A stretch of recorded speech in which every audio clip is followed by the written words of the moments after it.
Are you seeking a better way to accelerate your sales, to scale your business, to live a life with no limits? Accelerate Sales Podcast features global experts who have cracked the code to recurring revenues with proven sales systems and get you on the fast track to scaling.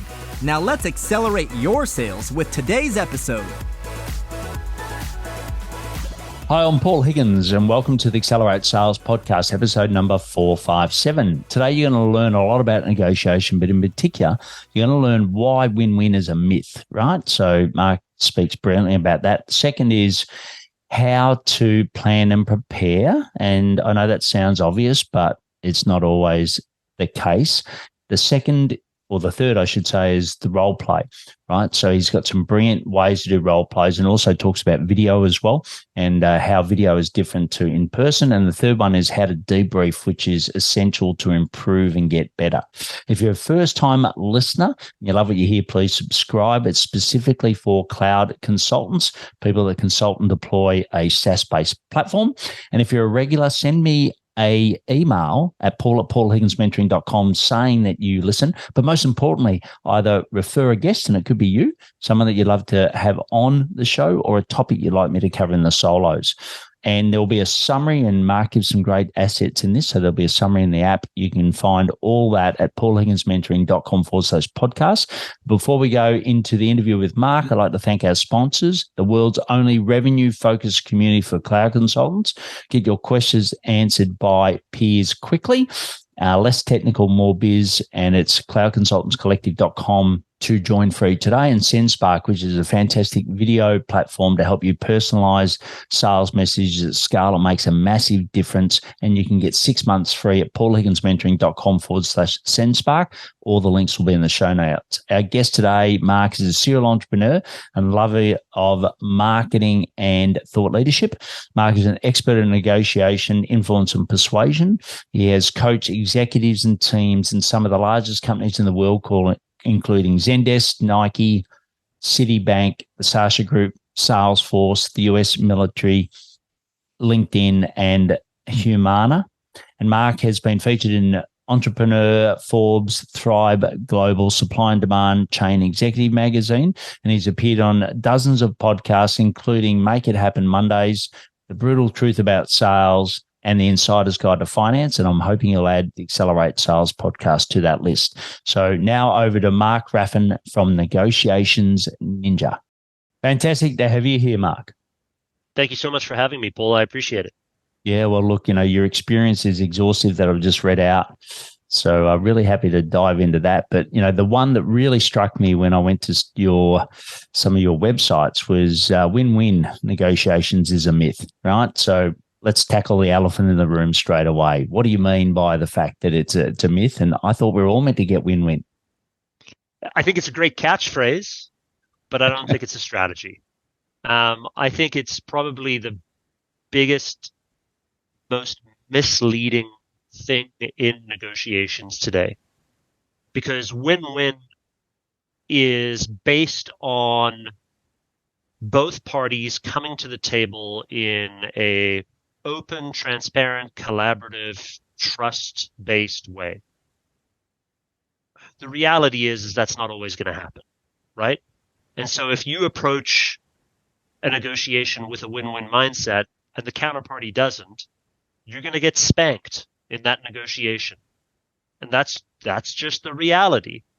So I think that, look, it's a nice idea.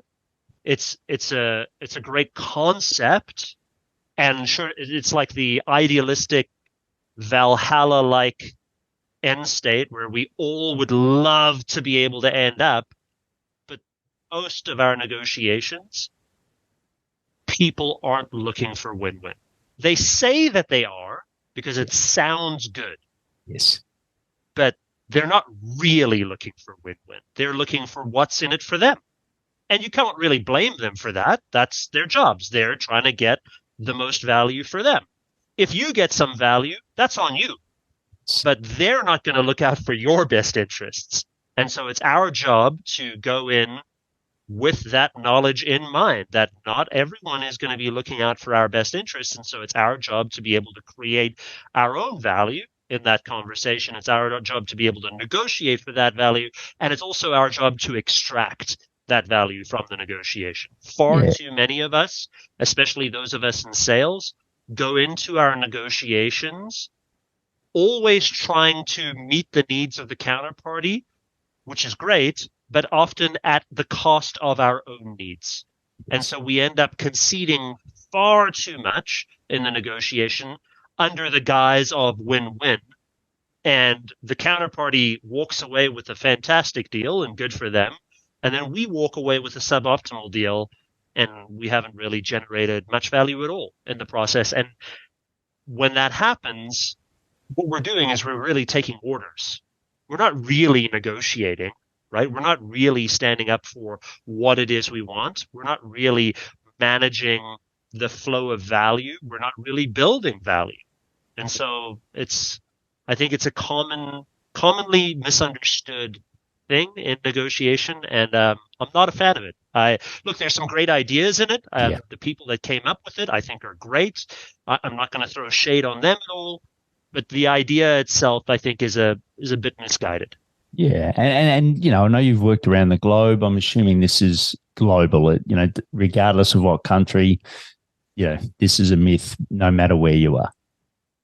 Yeah, absolutely. I mean, especially like if you just travel due north from where you are and you go to Japan, right? Like that cultural style of negotiation, they're in it for them.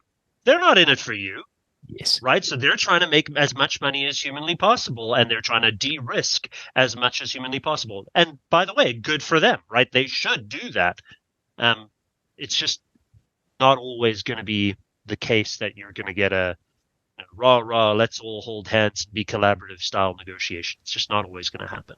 All right. So we've busted the myth.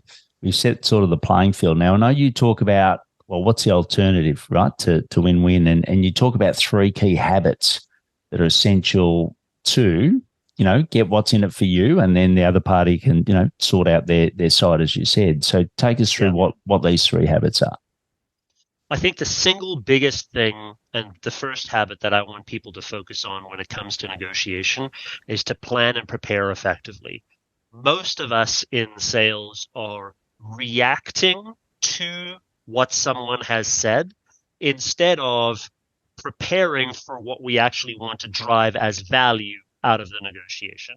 And as soon as we react, then we are reacting based on what they want. And so naturally, whenever that happens, we're immediately in a losing position. Instead of thinking about what it is we actually want to drive for success out of the negotiation. So my advice to most folks, and this is point number 1, is first figure out what your aspirational goals are for the negotiation. Do you want to cross-sell and upsell more things? Do you want to expand into a new market? Do you want to improve the profitability of the account? Do you want to blah, blah, blah, right? Whatever it might be, that is the aspirational goal of that thing. And then think of what are the small objectives, we call them success drivers. Yes. What are the success drivers that drive for the successful outcome and achievement of those aspirational goals? So, for example, if you said, well, I want to expand my reach within a company, what is it that you're going to negotiate to be able to expand your reach in that company? And you might say to me, well, maybe you would ask for an introduction. Okay. What else would you do? What else would you try and negotiate into that? And so many people miss that smaller, more focused, objective-based negotiation strategy. A lot of people come into it with a goal, but they don't break that down further. So that's tip number 1, plan and prepare effectively. Think about what it is you want to get out of the negotiation. Don't just react to what the person who you're negotiating with has said to you, because that's not going to benefit you in any kind of way. Second thing that I want you to think about as a habit that you should be doing going into the negotiation. And by the way, I know there's people screaming right now, but what about the other side? Yeah, obviously, you're going to consider the other side. We're going to take that as an obvious. Yeah. But the second thing that I want you to start thinking about is I want you to start role playing before you go into the negotiation as a habit that you build up, because it's all good and well to plan and prepare. It's all good and well to have a strategy in place. You can understand what you want to drive towards in terms of successful outcomes. But until you actually say the words, it's just a strategy. So you've got to actually say the words, get the butterflies out, ask questions different ways, and do that with someone that you trust within your own group or within your team that can give you critical feedback on how you come off. Because you may think that you come off sounding polite, courteous, all those types of things, but maybe you sound like an asshole. And we don't want that to happen, right? We want you to sound as polite and courteous and respectful as you can. And so when you practice with someone, you get to work that out and you get to ask your questions different ways and you get good critical feedback. The military figured this out ages ago, right? They run field operations all the time, over and over and over and over again, until it becomes rote for whoever's running that operation, so that when they get out into the real world where they actually have to run an operation, they know exactly what to do because they practice it over and over. Yeah. And over again. And look at, I play a lot of sport, I play a lot of golf, and, my coach always says, the tournament's won in the training, not in the 4 days on the actual course, right? So it's the exact same thing. I completely agree. Exactly the same thing. And then the last habit that I want people to start getting into a good habit doing is doing a good debrief after the negotiation. After every single conversation that you have with the counterparty, just sit down with your team if you've got a team-based approach. If not, just sit down by yourself and work through these 3 questions. What did I do well? What did I not do well? What do I need to do better next time? Yeah. And if you're honest with yourself, the key here is honesty. If you're honest with yourself, you'll always find something that you can double down on in terms of what you did well, and you'll always find something that you can improve on. And that's the key to improving. If you have that constant, iterative, positive change in that direction, you're going to get better. But here's the downside, Paul. This takes time. Yes. It takes time to invest, to plan and prepare. It takes time to role play, and it takes time to debrief. And most people are too lazy to do that because they don't see the immediate effect of that because they've never done it before. But if they did it, they would start to notice massive changes. And over the course of 3, 6, 9, 12 months, you're going to start to see a massive change in the way that you approach your negotiations. You're going to start to increase more value. You're going to start to reduce more risk, and you're going to start to develop better relationships. Spot on. But it's on most people. Yeah. And I find, Mark, a lot of people, the hard thing is that they're, for you as a cloud consultant, you're actually, a lot of the time you drag back into operations, right? So the time that you should be preparing for the negotiation with new clients or existing clients, you're actually losing because you're fighting fires, right? So, I do think that, the better the team, the more support you get, that then allows you the time to go and do this. And, if you're wearing all the hats in your business at the moment and you're putting out fires all the time, that's costing you money at both ends, right?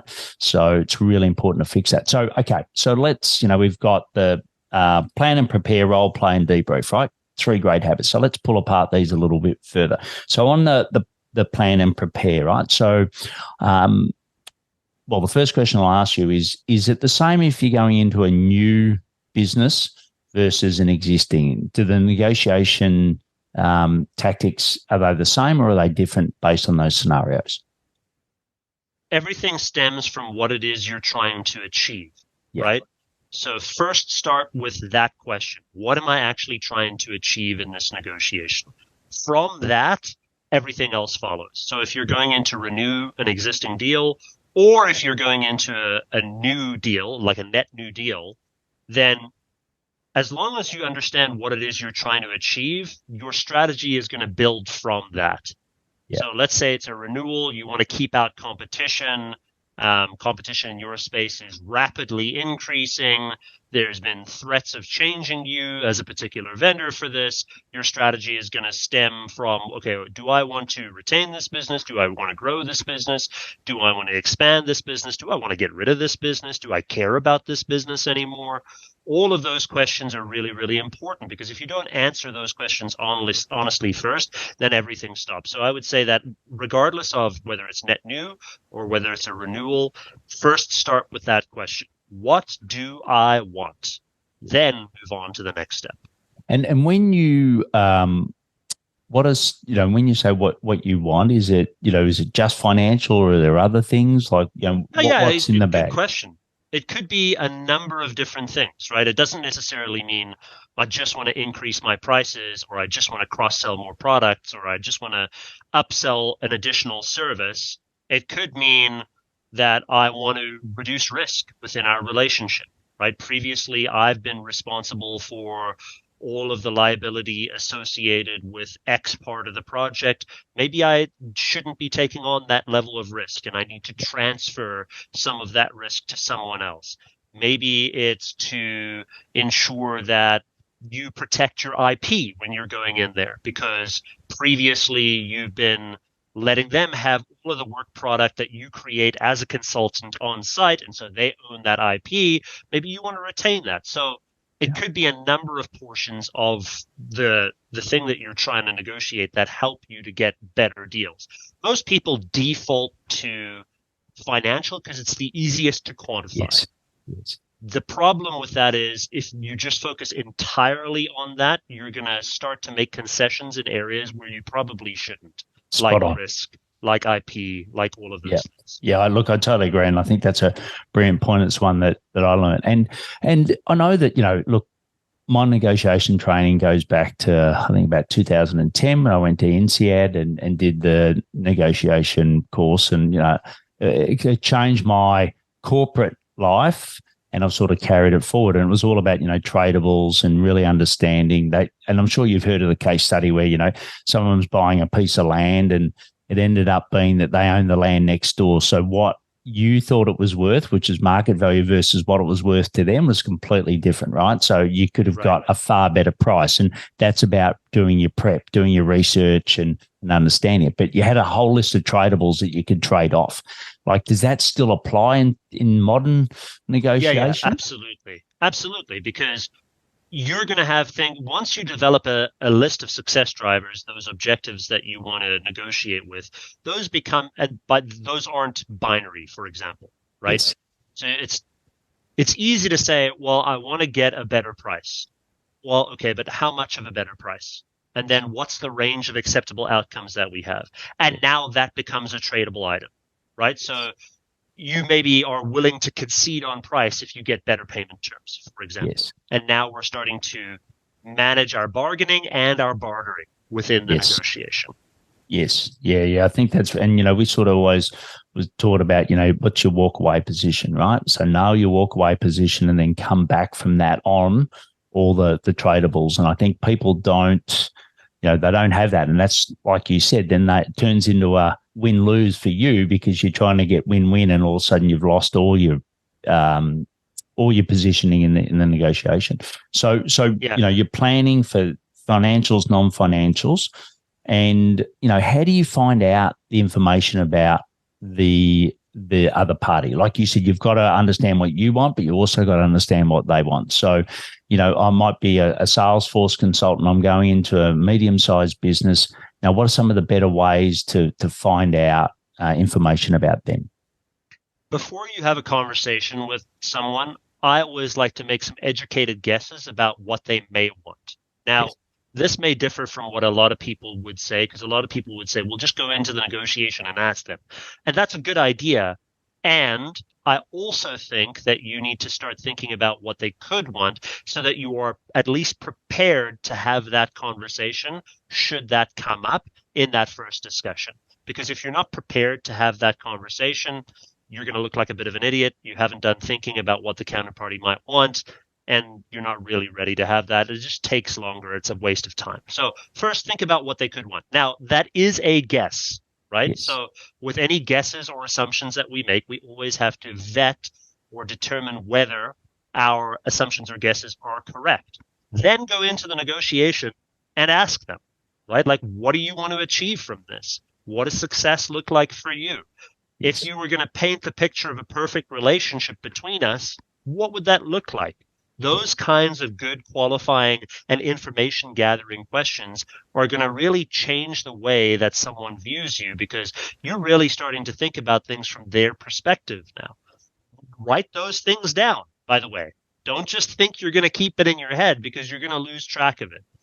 Yeah. A key thing that I think a lot of people need to think about, especially when it comes to the negotiation itself, not just the relationship building portion of it, is speak specifically to the negotiation, not just the relationship. Yes, we want the relationship to be perfect, but what do you want to get specifically out of this deal? And then also ask them, what's going to make you look good in front of your boss? Because yes, there are specific things that they want to drive out of the negotiation, but there's also emotional things that are important to them too. And if they want to be praised and recognized, which everyone does, then we've got to figure out what's going to help them get praise and recognition. Yeah, I think that's brilliant. And I don't know if you've heard of Miller Hyman's strategic selling, but, once again at Coca-Cola, that was drilled into us. What are their personal wins? What are their business wins? And often that personal win, whether it was a promotion or whether, the last time they completely got it wrong and this time it was their last chance, all of that really factors into it. So you're dead right doing that research.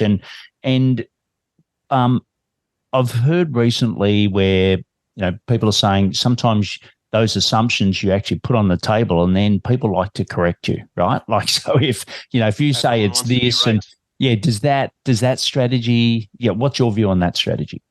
Yeah, I like to suggest things to the counterparty as though there are other people who have had the same ideas. So, for example, if you were the counterparty in this situation, we'll just do a quick role play, and you were struggling coming up with things that you wanted out of this negotiation.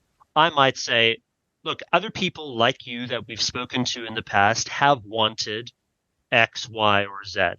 Yes. Is that something that you think you might want out of this negotiation? Then you're going to say, yes, but actually what's more important to me is, and so that's an easy way for you to start assessing, okay, what's more of a priority? Yes, they want this, but they want it this way. Yes, they like that, but this is more important to them. And you can start assessing what they really want out of the negotiation. Now, the benefit of that is you get to suggest things that are beneficial for you. Yes. Right? So when you're saying those things about other people have wanted these things, you're saying things that are a slam dunk for you that you can easily do for the counterparty. Yes, of course we want that. And we also want this. Okay, cool. Out of those two, which do you think is more important for you? Now you're starting to prioritize.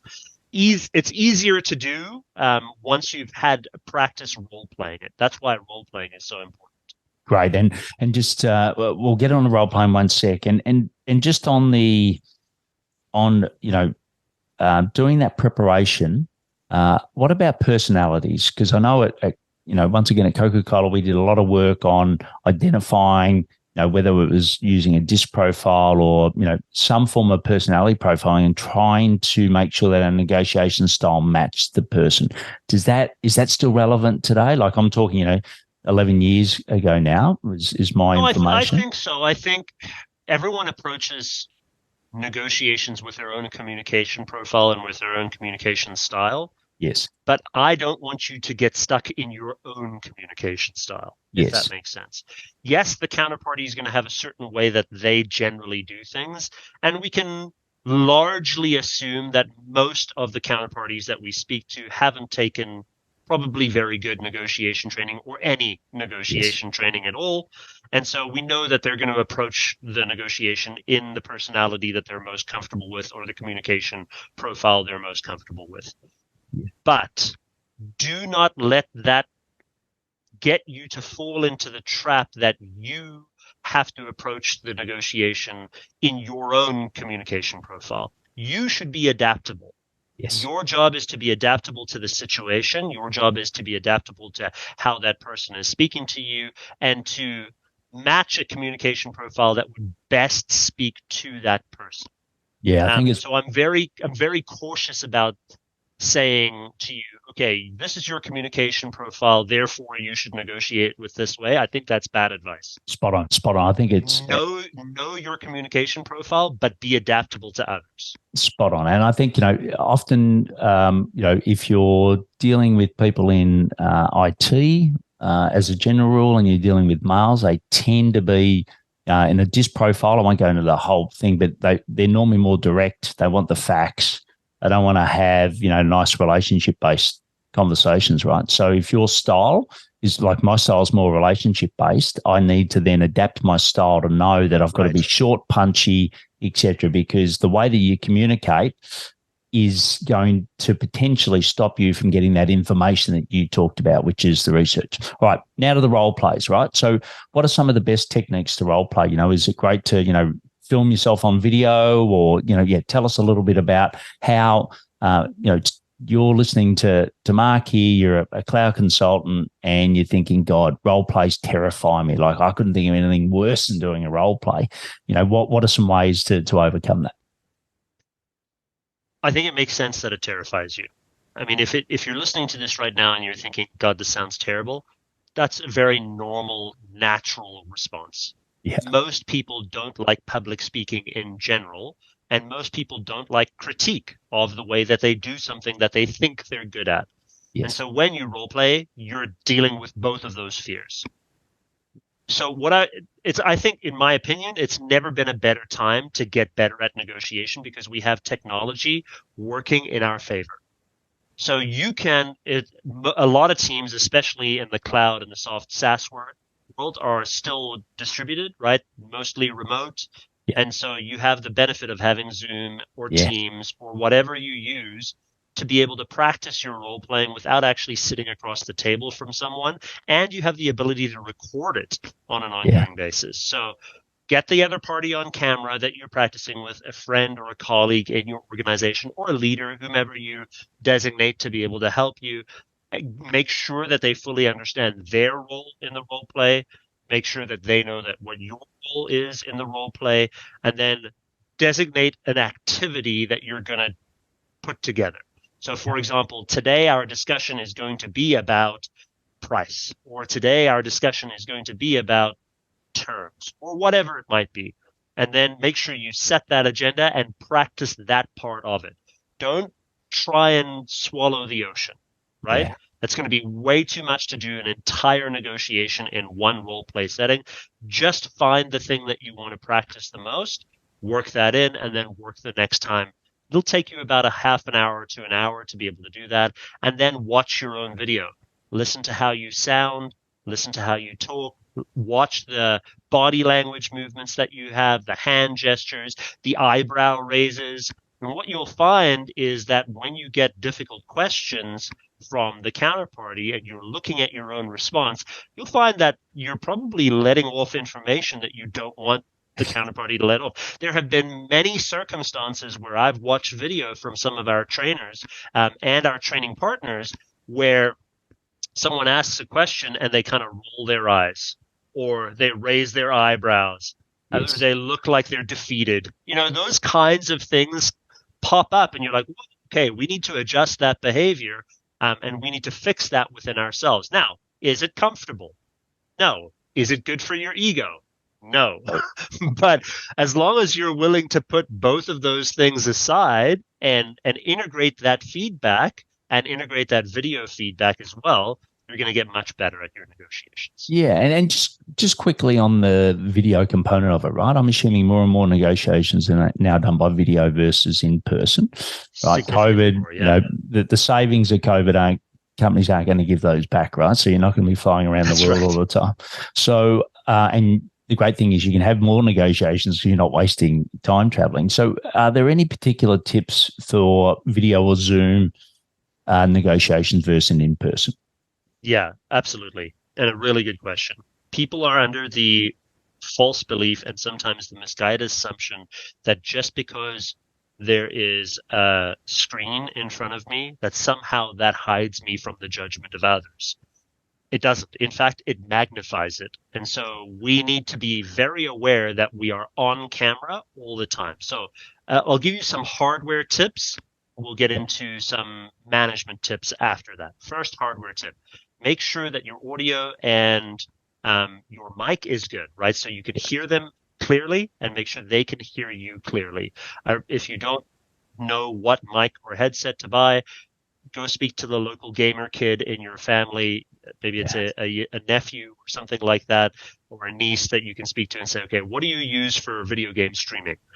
Buy that. right? Correct. Buy whatever it is they're using. Or the quick alternative is go to paulhigginsmentoring.com/video, and I've got all my equipment there, which I stole from a gamer. So there you go. There you go. Yeah, exactly the same advice. Perfect. Then the next thing you want to do is make sure you've got a good camera. Yes. Camera is key, and camera placement is key. So camera placement just slightly above eye level, above the desktop area that you're working with. Do not use your laptop camera, please. It's not a flattering look, especially if it's low. It's going to catch all the double chins. We don't want that to happen. Remember that perception is everything tactically in negotiation, and the better perception that we can create for people, the easier it is for them to accept us as someone that they can trust in the process. So we've spoken about noise. We've spoken about camera. Let's speak about lighting. Lighting is essential. Make sure you're in a well-lit area. The key here is just to make sure you're not in a dark place, right? Because if I can't see your facial features, it looks to me as though you're in the dark hiding. And we generally don't think much of those people that are hiding in the dark. Yes. We think bad things. So we don't want that to happen. Remember, we're trying to create a good perception. We want to make sure we've got good lighting. So those are all the major hardware. Oh, the last thing is background. Make sure you curate your background appropriately. I'm sure you can all remember that at the beginning of COVID, there were a bunch of news broadcasts where the news broadcaster had things in the background that they didn't want people to see. Yeah, mainly their children, but yeah. Yeah, right. There are a lot of things that happened where you're like, oh no, that, and they made some social gaffes, and, it was a bit of an issue. People very quickly learn. So make sure that you have a good curated background. If you can't curate your background, blur your background, get a virtual background, however you want to do it. Just control the environment as much as you can. That's the key. Control the environment. Yeah. Next thing I want you to think about when it comes to virtual negotiations is always keep your camera on. Yeah. This is important because it not only shows the counterparty who you are, but you also get video feedback into how you're doing. In the real world, we've never had that feedback before. So I could talk to you in the real world. The only feedback that I get is your physical response to me. But now I get your physical response and I get camera feedback, which is different, right? Like that's totally changed the way that people can adjust and move and change things on the fly. You can't do that as much or as well in the real world. So keep your camera on, make sure your camera feedback is on, and ask the counterparty to turn their camera on. If they have their camera off, ask them to turn it on. If they won't turn it on, ask them to turn it on for next time and shut yours off, because if you don't shut yours off and theirs is off, you're at a strategic disadvantage. So just make sure that there's a common agreement that we're going to keep cameras on.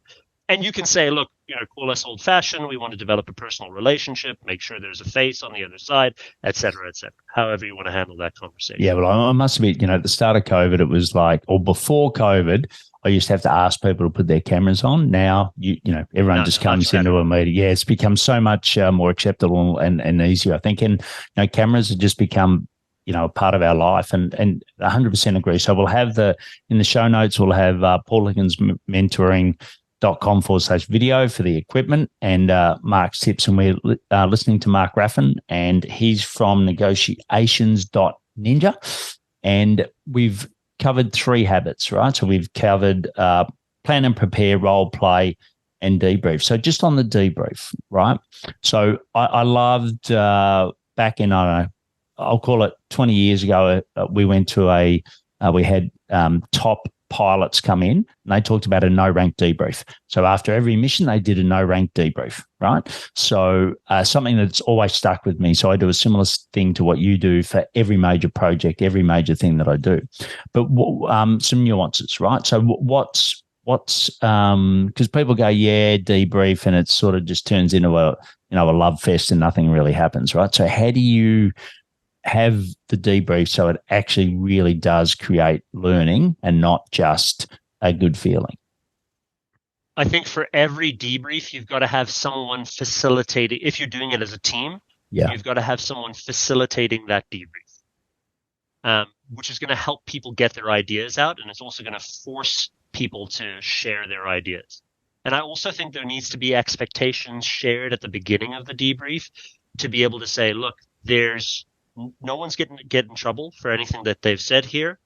And by the way, criticism is your friend, right? If someone's critical, that we're going to try and be respectful, obviously, with that criticism, but criticism is going to make you better. So when you share in a respectful way, but do share, and you're not going to get, slagged for that. You're not going to get in trouble for that. That's not going to make you look bad in front of everyone. So make sure that everyone understands, that it's a open, free, and a safe environment that you can share. Make sure they understand the expectations of the sharing. Once you've set those expectations, then debriefs become significantly more productive. Because if you don't do that, it's easiest to default to no work. Yes. To go, yeah, I think we did fine, right? And you're like, okay, right? Like that doesn't actually mean anything. What did we do fine, right? And that's why a good facilitator there is really, really important. If you don't have the luxury of having someone facilitate that, just make sure that everyone understands that your role might be as the facilitator. And if you don't designate that at the beginning, that someone is designated as the facilitator, someone's going to be like, well, Mark, what do you know? Right? Well, actually, my job is to facilitate this conversation. Yeah. Oh, well, why didn't you say that at the beginning? Right. So making sure that we understand roles and responsibilities up front, like every project, right? A debrief is like that too. And then also making sure that someone's capturing all of that information. Yes. That's probably the biggest thing that most people miss, because without capturing that information, you're never going to be able to put that into how you would move things forward. I'm a big, big proponent of carrying a negotiation journal with you. So writing down all of those things after the negotiation that went well, didn't go well, and what you can improve on is a big, big thing. That journal changes the way that you negotiate, because now you can look back in your notes and be like, hey, 6 months ago, I was worried about this. That's really improved. Now I'm worried about this. It's going to really shape the way that you negotiate well. Yeah. And the reason I've got Mark on the podcast, because he's expert. He does this every day. He spent time in procurement. He's worked with some amazing brands, like I said at the start of the podcast. So he's dedicated his life to it. For you may be, someone that's technically minded, that's come in to run a consulting business. This is new to you, right? So, ultimately, you don't have to be as good as Mark. You just got to be better than the person that you're negotiating with to get the outcome you want, right? So every step is a step forward. So no matter where you are, take these 3 habits and then work forward. And what you can do is go and listen to Mark and his podcast. So it's Negotiation Ninja, and it's a fantastic podcast. I highly recommend it. And he's got people like Chris Voss and others that have been on the podcast where you can sort of learn from those guys. So what we're going to do now, Mark, is go into the rapid section where I'll ask you 4 questions and you'll give me some rapid replies. So the first one is, what are some of the daily sales habits that you do to help grow Negotiations Ninja?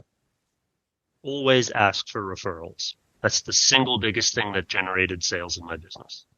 Brilliant. And I'm very explicit about it. So after a discussion, I'll say, hey, look, the biggest way that I grow my business is through referrals. It's the biggest compliment that you can give me. Do you know anyone that you could refer me to via email and CC me on so that we could create more wins like we did for you today? Yeah, absolutely. Okay, let's do that. Brilliant. I reckon, including me, there's 1% of people that do that. So the second is for sales. How do you find out more about sales? Where do you go to find out more info? I read a lot, so I'm a big fan of books, physical books, and I also like audiobooks, but I prefer physical books. I'm a huge fan of classics like anything by Anthony Iannarino or Jeb Blunt. I like Patrick Tinney. He's a great author. Keenan's a great author. Like I'm a huge reader of books in general. So any book that I can get my hand on when it comes to sales, I try and read it. Right. And if we could grant you a wish for a Negotiations Ninja now, what would it be? 100% increase on my business. Yeah. All right. I'll see what we've got now. What have you got? Christmas stocking. Can you do it? Yeah. Make sure, like, I've made the wish now. Now it has to come true, right? True. And the last one, certainly around a negotiation. What do you know now, after years of doing this, that you wish you had to learn earlier? Slow down.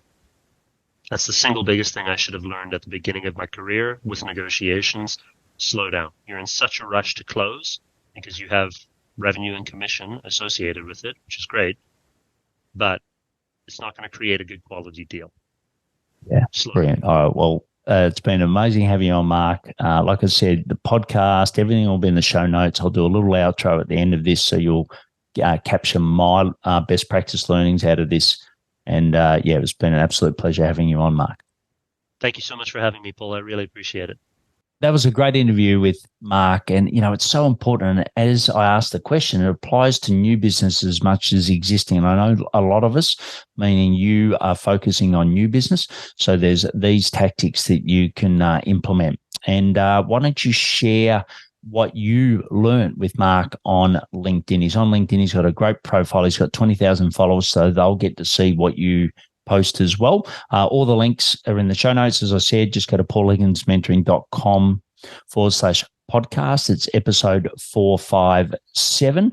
And why not share it with your other cloud consultant buddies, right? I know you're pretty tight with others, so why not share it with them? They'll actually think you're a rock star for it. Check out our solo shows.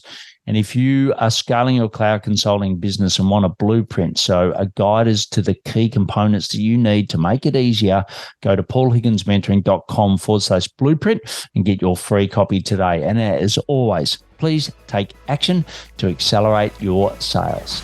I'm fired up after today's episode. What about you? But hey, before you go, learning is just one piece of the puzzle. Now it's time to put today's strategy into action. Head over now to today's show page at paulhigginsmentoring.com/podcast and share how you'll put it into action. Be sure to head over to your favorite podcast platform and subscribe, rate, and review the show. Tell me what your favorite episode is. And don't wait 1 minute more to gain access to your pulse check at paulhigginsmentoring.com. This could be the difference between struggling to get more leads and making this next quarter your best one yet.